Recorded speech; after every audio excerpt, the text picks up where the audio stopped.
రామచంద్రపురం మండలం ద్రాక్షారామ బోసు బొమ్మ సెంటర్లో ఘనంగా ఏకలవ్యుడు జయంతోత్సవం ఘనంగా నిర్వహించారు. ఈ కార్యక్రమానికి ముఖ్య అతిథిగా ప్రముఖ న్యాయవాది మాగాపు అమ్మిరాజు విచ్చేసి కేక్ కట్ చేశారు. ఈ సందర్భంగా అమ్మిరాజు మాట్లాడుతూ గురుదక్షిణ అనగానే టక్కున గుర్తుకొచ్చేదే ఏకలవ్యుడు అన్నారు. ఎరుకుల కులంలో పుట్టిన మహోన్నత వ్యక్తి ఏకలవ్యుడు అంటూ ఆయన వ్యక్తిత్వాన్ని ప్రశంసించారు.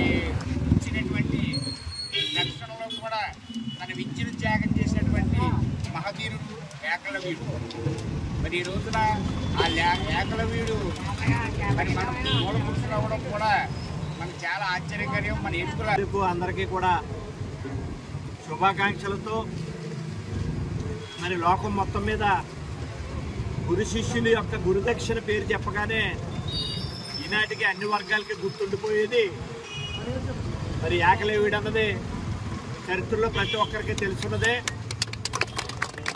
మరి గురు శిష్యుల బంధానికి ఎవరు మాట్లాడుకున్నప్పటికీ కూడా నువ్వు గురుదక్షిణగా అనే పదం వాడేటప్పుడు ఖచ్చితంగా ప్రతి ఒక్కరూ కూడా నిజ జీవితంలో ప్రతిరోజు గుర్తించుకునేటటువంటి మహనీయుడైనటువంటి ఏకలవ్యుడి జన్మదినం సందర్భంగా జయంతి సందర్భంగా మీరు చేసినటువంటి ఈ కార్యక్రమంలో ఈరోజు కేక్ కటింగ్లో నన్ను భాగస్వామ్యం చేయటం చాలా సంతోషదాయకం. అదేవిధంగా ద్రాక్షారామ మరియు పరిసర మండలాల నుంచి ఇతర ప్రాంతాల నుంచి వచ్చినటువంటి పెద్దలందరికీ